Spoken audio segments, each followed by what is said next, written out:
Good morning, everyone. Today is a day of celebration because we commemorate the finished work of Jesus on the cross to save mankind. At sa panahon po natin ngayon, tapos na po ito, naganap na po ito, kaya walang dahilan para tayong malungkot, walang dahilan para magmukmok, at lalong walang dahilan para gawin ang mga bagay-bagay upang gayahin ang ginawa ni Jesus sapagkat walang sino man sa mundong ibabaw na ito ang makagagaya dito. Sapagkat Jesus alone Himself saves, Jesus alone is the Savior of the world, and Jesus alone ang pinagmumulan ng ating kaligtasan.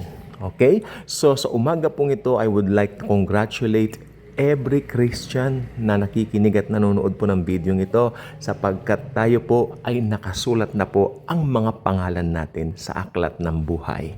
At yan po ang isang katotohanan na kapag ka naiisip ko na I am saved, di ba?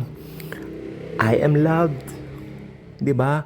I am embraced by Jesus always, all the time. Hindi niya ako iniiwanan. Wala pong dahilan para malungkot ako. Wala pong dahilan para ma-down ako. So, tayo po mga Kristiyano, kung tutuusin, walang dahilan para mainggit ka sa ibang mga tao. Dahil lahat po ng tao sa mundo ginawa ni Jesus na unique. Unique po bawat isa. Pero, sa lahat ng tumanggap sa Kanya, pinagkalooban niya na maging anak ng Diyos. Yan po ang mas importante kaysa sa iyong uniqueness. Okay? Maganda, unique po ang bawat isa. Pero sa lahat ng tumanggap sa Kanya, pinagkalooban niya na maging mga anak ng Diyos. Sa bagay na yan, kung ikaw ay Kristiyano, parang ako, common po tayo dyan.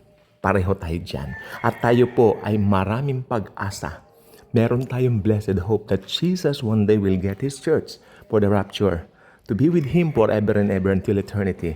Kaya ito pong gusto ko pong sabihin po sa ating lahat. Today, again, is a day of celebration. No need to feel down. No need to worry about all of your anxieties sapagkat si Jesus ay nasa atin. Si Jesus ang buhay natin. Si Jesus ang lahat sa atin. Okay? So, again, overwhelming po talaga ang pagbabasa natin ng Bible. Pag nababasa natin yung John 3:16. Hindi po ito parang plakang gasgas o plakang sira na inuulit-ulit na lang. Parang nagsasawa kang marinig. Nope. Dahil ito po ang puso ng buong Biblia. The heart of the whole Bible is this verse, John 3:16. Remember that night when Nicodemus came to Jesus dahil pumunta siya ng gabi sapagkat si Nicodemus po ay isa po siyang member ng mga Pharisees, no?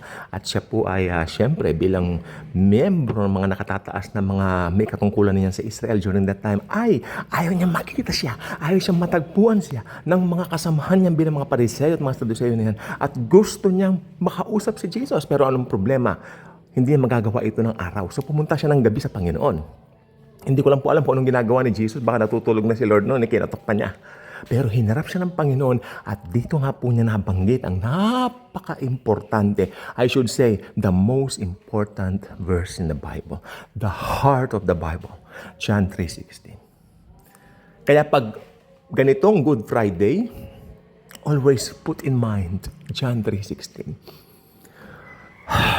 When I was younger, or should I say when I was very young, I was a kid, no? Dito po sa may bandang Quiapo Church, kami po ay nadaan. And then, maraming nagbubuhat ng cross, nagpipinitensya, no? Mga ganyan. Dad, anong ginagawa nila? Ayan, pinitensya yan, ganun daddy ko. May, tawag dito, may naghahampas ng sarili, yung parang chuk, merong talang panghampas sa likod, no? Tapos may humahampas din pa sa likod niya. Iba naman nagdadala ng krus, no? Pagkatapos, lumuluhod, no? Nagsisisi raw. Tapos may mga kabataan din na parang mga sundalo niya, na yun daw yung humahagupit doon sa nagpipinitensya. Pero nakatakip yung mga mukha nitong mga ito, hindi po hayag na ipinapakita. Ayun po nakita ko na talagang during that time, siyempre habang bata pa ako, akala mo, siyempre bata pa ako noon, pero may mga tanong na ako, ba't ginagawa? Until na born again ako, hanggang na born again nga po kami, na yun po pala ay wala lang. Kumbaga, wala pong maitutulong yan sapagkat lahat ng anything na pwede mong gawin sa sarili mo, lalo na may kinalaman sa salvation mo, lahat po ng yan ay maraming basahan lang sa harapan ng Diyos. Ibig sabihin, wala kang kakayanan to save yourself. Don't have to boast about anything you can do. Okay? Lahat ng gawa ng tao, lahat ng pwede mong gawin, maraming parang basahan lang yan. Kaya nga po, walang pwedeng magligtas sa atin kundi ang Savior, si Jesus. That's why Jesus came to die on the cross. Pero dumaan siya sa proseso. Pinanganak sa Bethlehem, sa mabahong sabsaban, lumaki, pinako sa cross. Natupad niya ito, nabuhay siya after 3 days. Ngayon, nasa langit na po siya.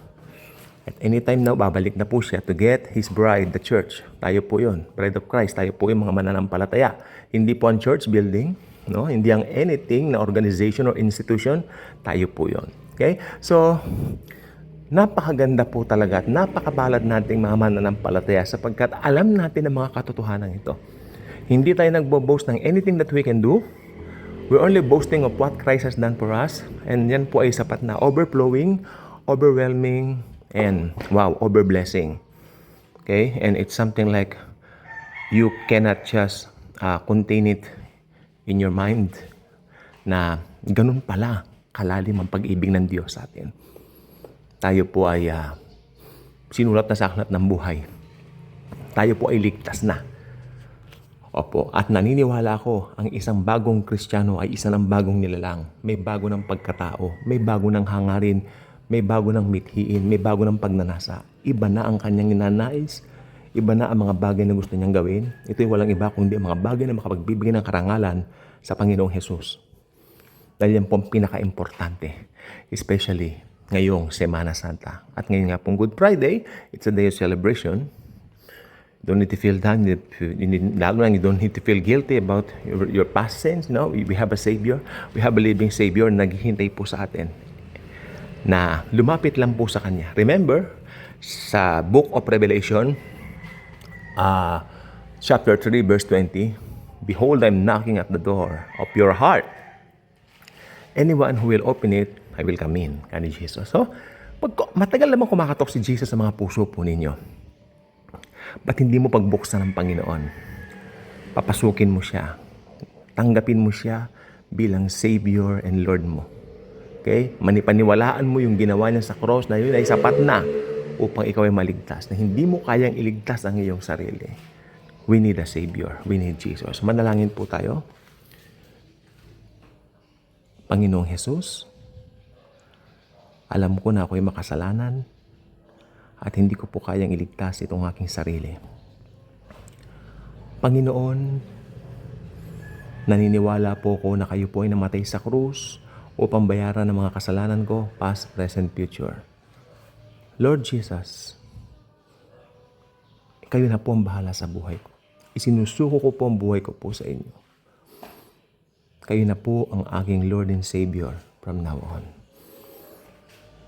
I believe, Lord, yung ginawa mo lang po sa cross ay sapat na para ako'y maligtas. Lord Jesus, isulat mo po ang aking pangalan sa aklat ng buhay. Banal na Espiritu, ako po ay tatakan mo ng seal of your ownership. And God the Father, I know from now on you will always embrace me dahil I belong to your kingdom. Right now, since your Son, Jesus Christ, now lives in my heart. And Lord Jesus, kindly be the driver and the pilot of my life from now on. Thank you, Jesus. Thank you, God the Holy Spirit. Thank you, God the Father. Thank you, Holy Trinity, God the Father, God the Son, God the Holy Spirit. Our God is 3 and 1. In Jesus' name, amen. If you pray that simple prayer, I believe you got born again. You got saved. Start reading the Bible. Start sharing Jesus. Start sharing His grace. And be happy and enjoy life. So, ganyan lang po ang buhay Kristiyano. Okay? Always be happy. Always share Jesus. Nasa bus ka ba? Nasa MRT or LRT ka? Nandun ka sa trabaho mo? Nasa school ka? Always share Jesus. Masaya ang buhay. Dahil si Jesus, tinapos na ang gawain sa cross. At sabi ko nga itong Good Friday nito is a day of celebration. God bless everyone. Iwasang magalit sa trabaho kasi tataas dugo mo. Pero yung sahod, hindi.